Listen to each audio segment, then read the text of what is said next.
I was called a liar by someone who said they loved me. The pain of that accusation echoed within me, like a scream that no one else heard. For years I was there, always by her side, the dedicated friend, the sister in faith. I was the one who listened, the one who offered comfort in difficult times. But behind that smile, there was a void that no one noticed. The smell of fresh coffee after the services reminded me of a home that was never truly mine. I was present but invisible, like a shadow amidst bright lights. But nothing prepared me for what would happen at the Sunday meeting. I knew something would change, but I had no idea of the intensity of the pain that would come. It was on that day that I learned the weight of the word sister. When she stood up, eyes filled with disdain, my heart stopped.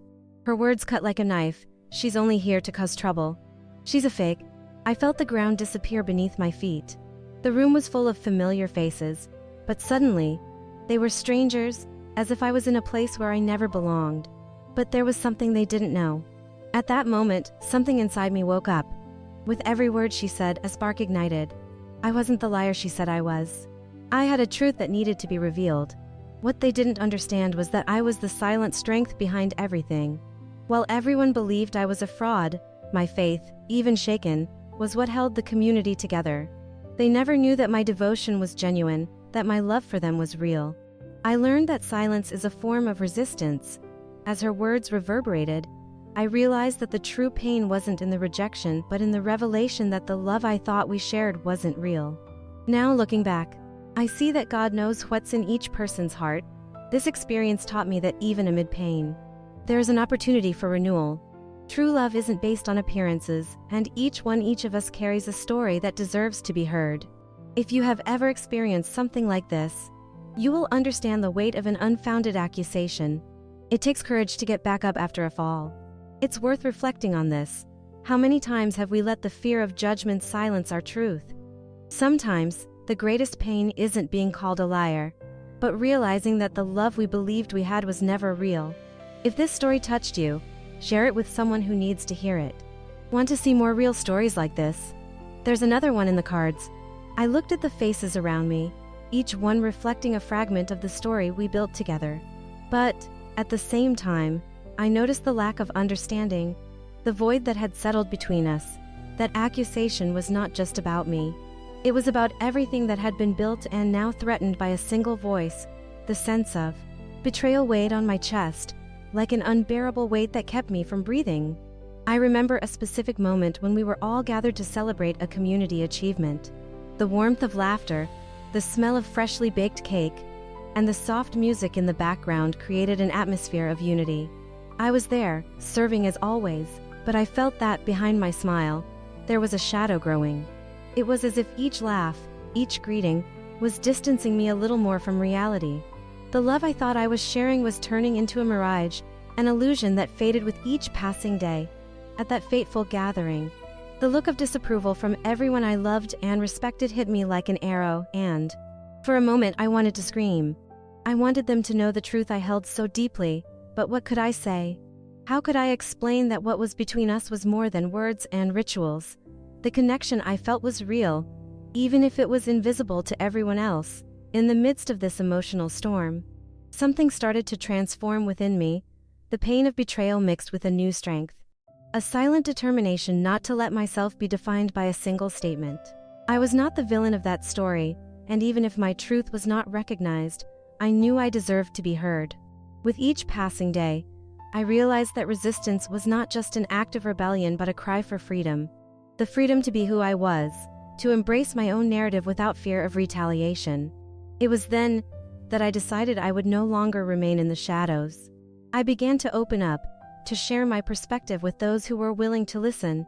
With each word, I felt a weight dissipate. I was welcomed by some souls who also carried their own wounds, their own stories of rejection and silence. We began to gather, to talk about the pains we carried. And there, in that small group, I found a home. A space where vulnerability was respected and truths were revealed without fear. Meanwhile, the church continued its routine, as if nothing had changed. The celebrations, the services, the meetings all went on. But there was a heavy silence in the conversations. I was an absent presence.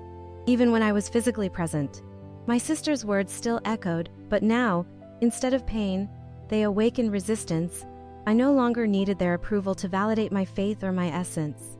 I began to realize that rejection was not the end, but a door opening to something new. And it was in this space of transformation that I found other voices, women and men who also felt invisible, who were also seen as problematic by those who were supposed to love them unconditionally. Together, we decided that our stories needed to be told. Each one of us had a truth that could not be silenced. Through informal gatherings, we began to support and strengthen each other. One of my new friends, who had faced a similar situation, told me, "True strength comes from our understanding that we are more than the narrative others create about us." That phrase resonated deeply. It was exactly what I needed to hear. I was not just a liar, I was a woman with a story, a woman who had sacrificed and deserved to be seen. As our stories intertwined, we began planning a gathering, a safe space where we could share our experiences without fear of judgment. The idea was simple but powerful: to create an environment of warmth and love. Where vulnerability was celebrated, it would be an act of resistance against the hypocrisy that had silenced us for so long. On the night of the gathering, I felt a mix of anxiety and hope. The place was simply decorated, but there was a palpable energy in the air. Each face that entered carried a unique story. And as we came together, the atmosphere filled with understanding and empathy. It was as if, together, we were beginning to heal the wounds that once seemed insurmountable. Thus, with each story, with each shared tear, I realized that true love was not based on appearances or rituals. It was built in sincere interactions. In the connections formed through our fragilities, the pain that once isolated me was now transforming into a bond, into a mutual understanding that, despite our wounds, we were all parts of the same body. What once seemed like separation now became a powerful union. Each shared story was like a thread of light, illuminating the shadows we had carried for so long. One night, while we were gathered together, one of the women began to talk about her experience of rejection. Her eyes were filled with tears, but there was a strength in her voice that resonated with all of us. I always felt like I was fighting alone. At every service, every meeting, I saw people coming together and I felt incapable of belonging. Hearing this, I realized that I wasn't the only one carrying this weight. There was a silent understanding among us, a recognition that the pain was a shared experience. I remembered how many times I had also felt that I didn't belong. How many times I had hidden behind fake smiles while feeling broken inside. But there, in that small group, vulnerability became our strength. What was a weakness in a hostile environment now turned into an act of courage. We were freeing ourselves from the chains that held us down, and together, we began to dream of a new kind of community. That night became a milestone for us. We decided that we wouldn't just gather to talk about our pains, but that we would also take action. We created a plan to hold an open event where others who felt invisible could come and share their stories.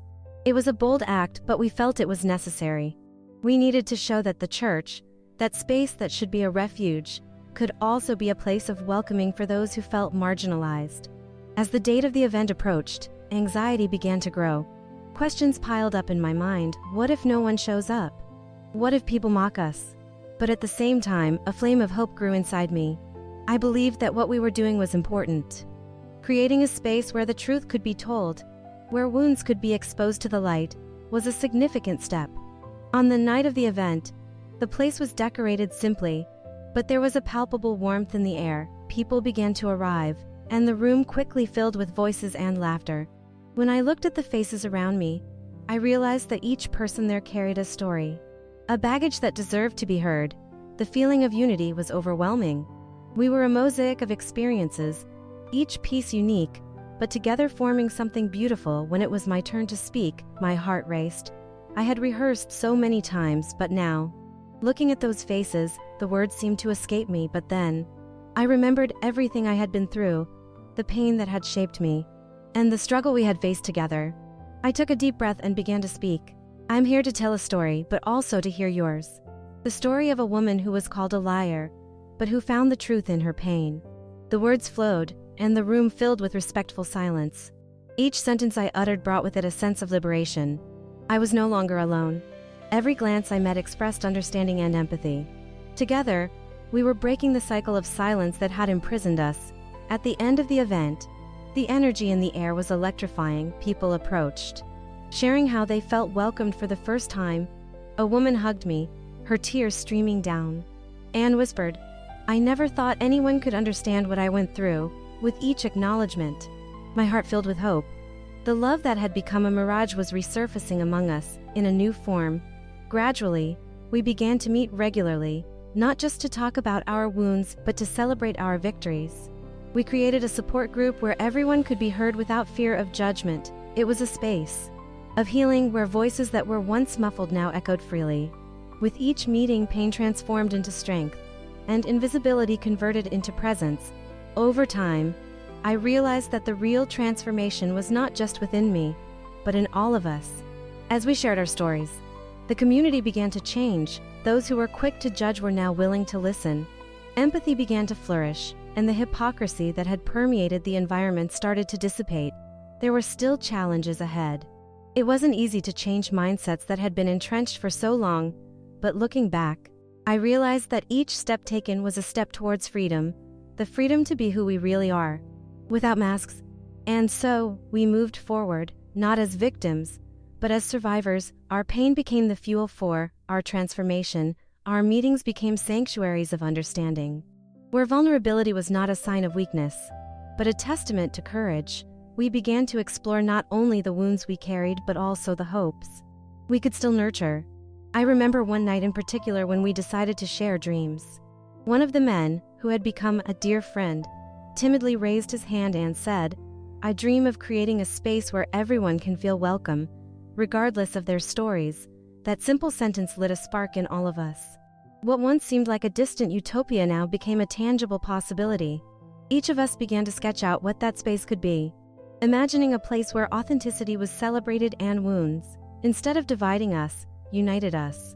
A space that wasn't limited to empty rituals, but one that was a true home for those who felt excluded. The idea of a community center, a shelter where the voices of the oppressed could resonate, began to take shape. But, like any dream, we also faced doubts. What if we don't get support? What if people don't care? We questioned, but amidst these uncertainties, we found strength in the stories we shared. Each of us had faced rejection, and each of us knew what it was like to fight for a space where we could just be. The first action we decided to take was to organize an open community event, where we could invite those who felt marginalized to join us. A space to share not only pain, but also joy. The idea was simple but powerful.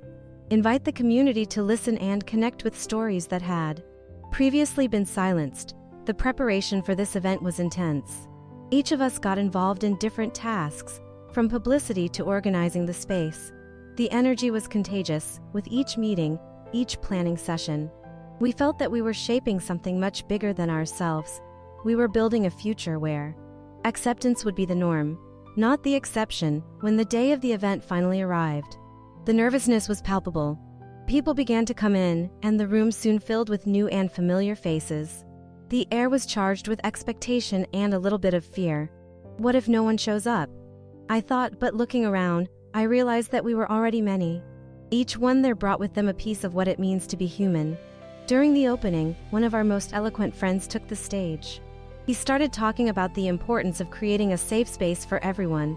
"Here, we don't need to hide," he said, his voice firm. "Here, we are free to be who we really are." With each word, I felt the barriers that separated us starting to dissolve. So, one by one, the stories began to be told. Each account was a journey through pain, struggle, and overcoming. A woman talked about how she was sidelined by her family when she decided to come out. Another man shared the story of how his faith was tested when he became a target of prejudice. Tears flowed, but there were also smiles, nervous laughter, and warm hugs. We were creating a space of acceptance and love. I also stood up to speak. As I looked at the audience, I realized I was no longer alone. "I am the woman who was called a liar," I began, "but I am also the woman who found strength in her pain. I am here to say that our stories matter, and that the truth, even when painful, is what unites us." The words flowed, and I felt every gaze fixed on me. The connection that once seemed like a distant dream now became a tangible reality. It was as if everyone there was holding a piece of my story and, at the same time, I was holding a piece of theirs. After the event, the feeling of unity was palpable. The conversations extended for hours, Many people came forward to share their experiences and to thank us for the opportunity to speak. That was a turning point. We began to realize that our pain, instead of dividing us, had the power to unite us into a stronger community. However, not everything was easy. The change we were bringing also met with resistance. Some people from the traditional church began to question our intentions. Why are you doing this? Faith should be kept on a higher level, some said. But instead of discouraging us, this only solidified our determination. We were not there to please everyone but to create a space where each person could be heard and loved. Over time, we began to see the fruits of our labor. The group grew and more people joined us. We created workshops where we shared not only our stories but also learned to take care of one another. We learned about empathy, active listening, and, above all, how to embrace each other's pain without judgment. Each workshop transformed into a sacred space, where voices that were once silenced now echoed with strength. I remember one afternoon when we decided to tackle the theme of self-acceptance. One of the participants, a man who had faced many prejudices because of his sexual orientation, stood up and shared his journey of self-love.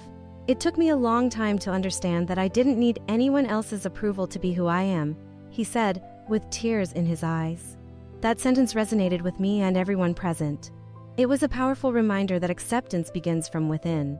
With each meeting, the connection between us grew stronger. The stories intertwined like threads of a tapestry, each one contributing its color and texture. And even though there were moments of pain, there were also laughter and celebrations. After all, we were creating a new kind of community, where vulnerability was not a burden but a source of strength. But it wasn't all roses. The resistance from the traditional church began to intensify. Some members, uncomfortable with the change we were promoting, started to openly criticize us. You are distorting the faith, they would say. This is not what God wants. I would hear these words and feel as if they were cutting the roots of everything we had built. The pain of rejection resonated again. But now, instead of shaking me, it drove me to fight even harder for what we believed in. We decided that we would not remain silent. We organized a meeting with the church leaders, not to confront them, but to engage in dialogue. It was a risk, but we felt it was necessary. We are not here to challenge faith, but to expand it. We began to explain. We wanted them to see that we were seeking a space where everyone could experience God's love, regardless of their backgrounds. The meeting was tense. Suspicious glances surrounded us. But we kept our composure when one of the leaders began to speak. His voice trembled. I believe everyone deserves love, but you are confusing things, he said. At that moment, I realized that the resistance was not just a matter of faith, but of fear.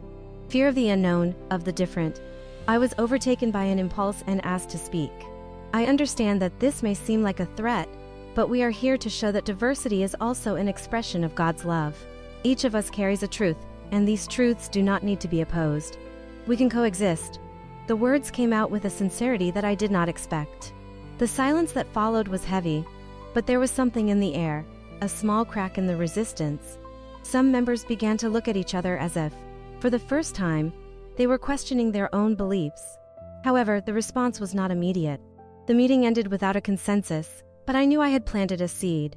In the days that followed, the tension in the community was palpable, but at the same time, I noticed that a movement was happening. Some people began to approach us, no longer with accusations, but with curiosity. What you are doing is brave, one woman told me. As we had coffee after a service, that phrase was like a breath of hope. With each new meeting we held, the number of participants grew. The community was beginning to open up, and voices that were once silenced began to echo. A new group formed within the church itself, where people could share their stories without fear. It was a space where wounds were acknowledged and treated, and where vulnerability became a link of connection. Once, we organized an event to celebrate this new phase. The theme was the power of stories. Each of us had the opportunity to share not just our pain but also our victories. When my turn came, I took a deep breath and looked at the audience. I am a woman who was called a liar, but I am also a woman who found her truth amidst the pain. I began. The room was full, and as I looked into those faces, I realized that I was no longer alone. The feeling of unity was palpable. At the end of my account, tears were falling, but there were also smiles. The energy in the air was electrifying. People began to stand up, one by one, to share their experiences. It was as if a wave of courage had been unleashed. The event ended with a collective hug, where each of us felt seen and embraced. At that moment, I realized that true transformation was within each of us. The pain that once separated us now became a bond that united us into a stronger and more resilient community. The love that emerged among us was no longer a mirage, it was a palpable reality, built from our shared truths. With each meeting, we felt that we were not only healing our wounds but also shaping a new future, where acceptance and empathy were the pillars of our faith. Over time, the conversations became deeper. We didn't just talk about our pain but also about our dreams and hopes. One of the women in the group, who had been through traumatic experiences, said, "One you sanho como futuro ondas pesos possum circumromente sao, sem medo de serem rejeitadas." That phrase echoed in me, as a reminder that the struggle we were waging was for something greater than ourselves. It was for a space where everyone could feel safe and loved. At each meeting, we decided that we would not just talk, but also act. We started to develop a project that united our stories with concrete actions. We created an awareness campaign to show the community that diversity is not a threat, but a richness. We wanted people to see that each of us brings something unique to the table, that our differences were what made the community stronger. We decided to organize a bigger event, inviting not only the members of our small network but the entire community. The idea was to create a space for dialogue, where we could share our stories and hear the stories of others. It was an invitation to vulnerability, an opportunity to break the silence that so often isolated us. The day of the event arrived, and anxiety was in the air. The room was decorated simply but with a warm welcome. When people started to arrive, the environment filled with lively conversations and nervous smiles. The energy was contagious, and the expectation hovered over us like a cloud of hope. Each face that entered was a new possibility of connection, a new story that could be shared. I remember looking around and seeing many who had once looked at me with disdain now approaching, curious, willing to listen and learn. It was a sign that change was happening. It was not just a personal transformation. It was a change in the very community. The resistance we once felt was beginning to dissolve, like fog when sunlight appears. When it was my turn to speak, my heart raced again, but this time it was different. Instead of fear, there was a wave of courage that enveloped me. I was there to share not only my pain but also my journey of healing and discovery. I am a woman who has been called a liar, but I am also a woman who found her truth amidst the pain. And I am here to say that all our truths deserve to be heard. I began, feeling that each word was an affirmation of what we had built together. As I spoke, I realized I was not alone. Every look, every gesture of support, was a reminder of what we had achieved. And at the end of my story, the tears that were once of pain were now of relief and gratitude.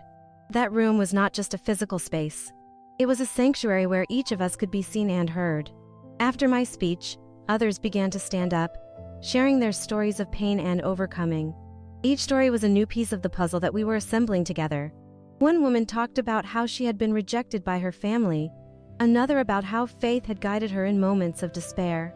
Every story resonated with us, and the connection between everyone grew stronger and stronger. When the event came to an end, we decided to close with a big collective hug. It was a simple gesture, but full of meaning. At that moment, we were no longer isolated individuals in our pain. We were a united community, a collective body that supported each other. The pain that once separated us now became the bond that united us, and the strength that emerged from that union was palpable. In the days that followed, the energy of that event continued to inspire us. Conversations on social media and in casual meetings became more open. People began to feel comfortable sharing their own stories, and the community started to transform into a space of welcome and empathy. However, it was not an easy path. Resistance was still present, and there were moments when the voices of criticism rose again. Some people from the traditional church continued to see our struggle as a threat. But instead of discouraging us, this only strengthened our determination. We knew we were doing something important, something that could change lives. We decided it was time to take our message beyond the walls of our community. We organized a series of talks in other churches and community spaces, where we could share our stories and the importance of inclusion. the response was surprising. Many people were willing to listen and engage in dialogue. With each talk, each shared story, we felt we were breaking down walls and building bridges. It was a transformative experience, not just for those who listened but also for us, who were sharing our truths. One of the talks took place in a small church in the city center. The atmosphere was welcoming, but there was a sense of tension. We knew we were challenging norms, but we were determined to show that faith and acceptance can coexist. When we entered, the looks were curious but also suspicious. The pastor, a man with gray hair and a serious expression, greeted us with a restrained smile. He was respected in that community, and his position would be a crucial factor for our acceptance. As we began to speak, the room was filled with people, each bringing their own stories and experiences. One by one, we shared how the pain of rejection had shaped our lives and how, through acceptance, we found strength and community. The initial tension began to dissipate when a woman, with tears in her eyes, raised her hand and asked to speak. Her account of the struggle to be accepted by her family and the church touched to everyone. Empathy began to blossom, and nervous smiles transformed into expressions of understanding. After the lecture, some people approached us, sharing their own experiences of pain and loneliness. A young woman, with a trembling voice, said, "I thought I was alone. No one had ever listened to me before." That sentence echoed within me as a reminder of the impact our stories can have. This was what we sought, to create a space where everyone felt seen and heard. Over time, more churches began to invite us. The stories we shared were creating a movement. People from different backgrounds and experiences were coming together around the idea that, regardless of differences, human connection is fundamental. Resistance still existed but began to transform into dialogues. Conversations that were previously avoided were now emerging, and the vulnerability that once was a burden became a unifying link. In one of these meetings, a man who had been a fervent critic stood up to speak. He began with hesitation, but as he spoke, his words became firmer. "I didn't understand. I didn't see the pain you carried, but now, hearing you, I see that faith must include all of us." That statement resonated deeply, and at that moment, I realized we were making a difference, that change was happening. Even if slowly, our group began to grow, and we decided to create an annual event to celebrate diversity and inclusion. We called it the Festival of Voices. The event would be an opportunity for people of all ages and backgrounds to share their stories, experiences, and talents. The idea was simple but powerful, to create a space where authenticity was celebrated. The festival would become a symbol of our struggle and a platform to give voice to all who had felt invisible. The preparation for the festival brought a new energy to our group. Each one of us got involved in different roles, from organizing the space to spreading the word on social media. The excitement was contagious. With each new day, more people came forward, offering help and support. The festival was not just an event, but a celebration of everything we had accomplished together. On the day of the festival, the atmosphere was electric. The venue was decorated with vibrant colors, and there were stands where people could share their stories and experiences. When the performances began, the energy in the room was palpable. Each story told was an affirmation that pain can be transformed into strength. By the end of the day, when people started to gather in a large circle, I realized that we were creating something special. It wasn't just an event, it was a movement. The festival attracted the attention of the local media, and soon, stories about our struggles and triumphs began to spread. This brought new challenges but also new opportunities. Some people who had doubts about our intentions started to come closer, willing to understand. Conversations that were once filled with distrust were now turning into meaningful dialogues. One day, after a lecture, a woman approached me. She was a leader in her community, and throughout our conversation, she revealed that she had also faced rejection in her own faith journey. "I didn't know a space like this existed," she said, her eyes shining. "I would like to bring this to my church." That conversation was a milestone. The idea that other communities could benefit from what we were building brought a new perspective and hope. As our movement grew, the challenges we still faced also became evident. Some people from the traditional church continued to see our actions as a threat. In a meeting, a leader stood up and said, "You are distorting the message of faith." His words cut through the air, and I realized that the resistance was still rooted, but something was different. The room was full of people who were now willing to listen and question. I felt it was time to speak again. I understand that change can be frightening, I began. But what we are seeking is God's love in its purest form. We are here to show that faith can include everyone, regardless of their stories. We are not here to challenge, but to enrich. The silence that followed was heavy, but there was a spark of hope. Some heads began to nod slowly, as if the words I had spoken had opened up a space for reflection. We were not just an isolated group of rebels, but a community seeking a deeper understanding of faith and love. The following week, we decided to organize a series of open dialogues. These would be moments when we could gather with those who opposed us and hear their concerns. It was an opportunity to build bridges, not walls. The planning was intense, and we all got involved, each bringing their perspectives and experiences to the table. At the first meeting, the room was filled with familiar and unfamiliar faces. The atmosphere was charged with expectation and a bit of tension. Suspicious glances were exchanged, but there was also a palpable willingness to understand. When we began to speak, I realized it was a crucial moment. "We are here to listen to you," I said, "and also to share why this is so important to us." The first to speak up was an older member of the community. He began to talk about his fears. "I grew up in a time when difference was seen as a threat. I believe we need to protect the values of our faith." His words were sincere, and I understood that, although his perspective was different, his concern was genuine. I responded empathetically. "I understand that change can be frightening, but we are here because we believe God calls us to love one another.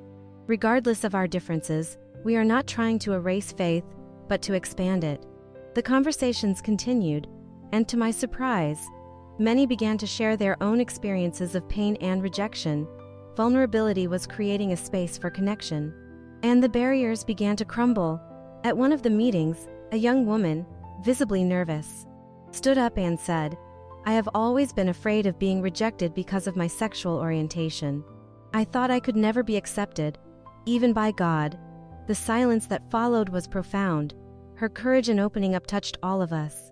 And I realized we were creating a space where truth could be shared without fear. These dialogues became a solid foundation for what we were trying to build. Each meeting was an opportunity to listen and learn. Through vulnerability, we began to realize that many of us carried similar wounds, and with each story shared, empathy grew. Over time, the meetings became more frequent, and the community began to transform. The conversations that were once avoided were now being brought to the forefront. The resistance that once seemed so solid began to dissolve. One day, one of the church leaders approached me after a meeting and said, "I don't agree with everything you do, but I see there is something genuine in what you are proposing. I'm willing to listen more." That was a milestone. We knew the struggle was not over, but we were making progress. The resistance was transforming into dialogue, and voices that were once silenced were now being heard. We decided it was time to take the message to the wider community. We began planning an event that would bring our stories together, not just for us, but for everyone who felt invisible. The Festival of Voices would become a symbol of our fight for inclusion and acceptance.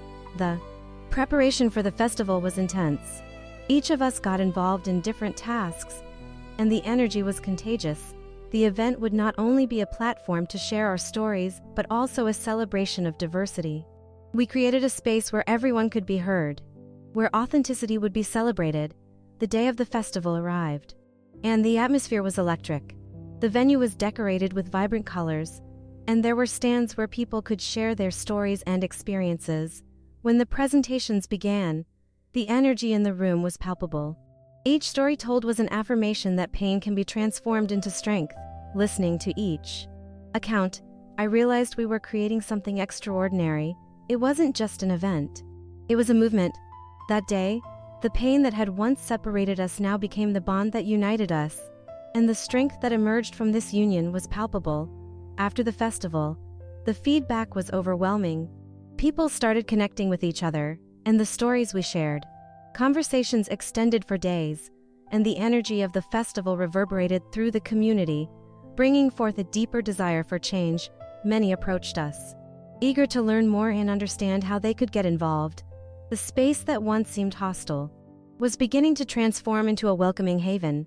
I remember an encounter where a woman, with a timid look, stood up and said, "I never thought I could feel part of something like this. I always believed that my story didn't matter." That statement echoed in me. How many times had I also felt invisible, as if my pain had no value?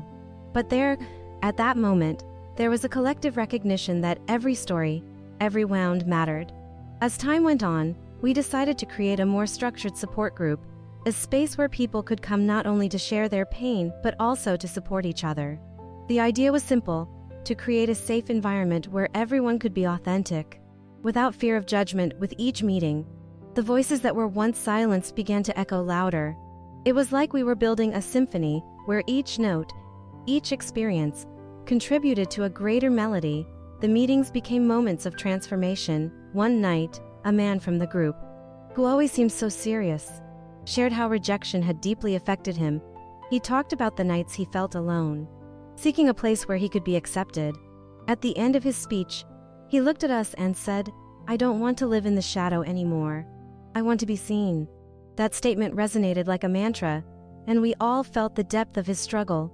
As the community united, we began to dream of a more inclusive future. One of the women suggested we launch an awareness campaign, not only within the church but also on social media. The goal was to show that diversity is a richness, not a threat. We wanted more people to know there was room for everyone, regardless of their story. That idea ignited a flame of hope in all of us. We spent weeks planning this campaign, discussing how we could present our stories in a way that would resonate with those still trapped by prejudices. We created videos, wrote texts, and organized events where we could share our experiences. With each step, we felt that we were creating a wave of change, a current of love and acceptance that would spread beyond the walls of our community. When we finally launched the campaign, the response was overwhelming. Support started pouring in from all sides. People who had never spoken out before began to share their own stories. Social media became a space for dialogue and connection, where everyone could express their truth. It was as if the pain that once separated us now united us in a greater purpose. One day, while responding to messages of support, I received a message from a woman who had watched one of our videos. She wrote, "I felt so alone for so long. Your story gave me the courage to share mine. Thank you for showing me that I am not alone." That message touched me deeply. It was a reminder that every word we share has the power to resonate in someone's life and make a difference. As the campaign spread, we began to realize that we were touching hearts and minds. Some people from the church, who were previously resistant, began to open up to dialogue. One of the leaders, who had always been critical of what we were doing, approached me after a service.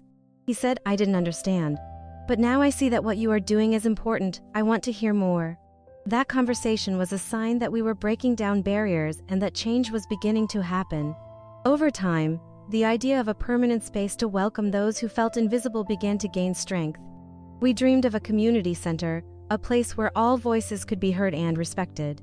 It would be a space to share experiences, offer support, and celebrate diversity. With each meeting, the enthusiasm grew and ideas flowed. What once seemed like a distant dream was now becoming a tangible possibility. I remember the night we decided to take the first step toward making this dream a reality. We gathered all our efforts and started looking for a location. The idea of having a physical space where we could meet and welcome others filled us with hope. We began raising funds, planning events to help finance the center. With every contribution, with every bit of support, the feeling of before you leave. Do two things now: subscribe to the channel and activate the bell to receive upcoming messages. And share this video with someone who needs to hear this today. To continue, watch the next video. It's already in the cards and also in the description.